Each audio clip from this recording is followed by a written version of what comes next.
നമുക്കറിയാം റമദാനിലെ ഏറ്റവും ജനപ്രിയ പലഹാരം ഏതാ? പത്തിരിയാണ്. പത്തിരിയുടെ പേരിൽ മലപ്പുറത്ത് ഒരു സ്ഥലമുണ്ട്, പത്തിരിയാൽ. ഈ സ്ഥലത്തിന് പിന്നിൽ ഒരു കഥയുണ്ട്, രസകരമായ കഥയാണത്. നോമ്പുകാലത്തെ സൂപ്പർ താരമാണ് നല്ല നൈസ് അരിപ്പത്തിരി.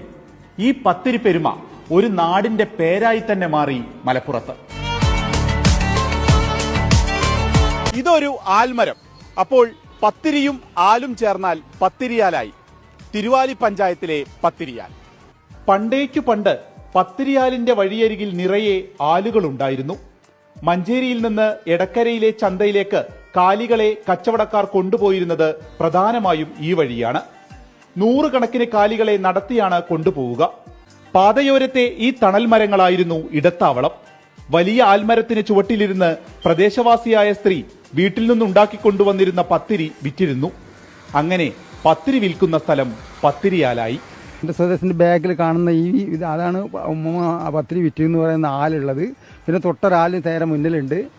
പിന്നെ എനിക്ക് ഓർമ്മയുള്ളൂ, അങ്ങനെ പറയുന്നത് കേട്ട് ഓർമ്മയുള്ളൂ, ഞാൻ കണ്ടിട്ടില്ല. കാളുകളായിട്ട് ഇതിലേക്ക് ഇടയ്ക്കിടയ്ക്കൊക്കെ കാളുകളായിട്ട് പോയിരുന്നു എന്ന് പറയുന്നത് കേൾക്കുന്നുണ്ട്.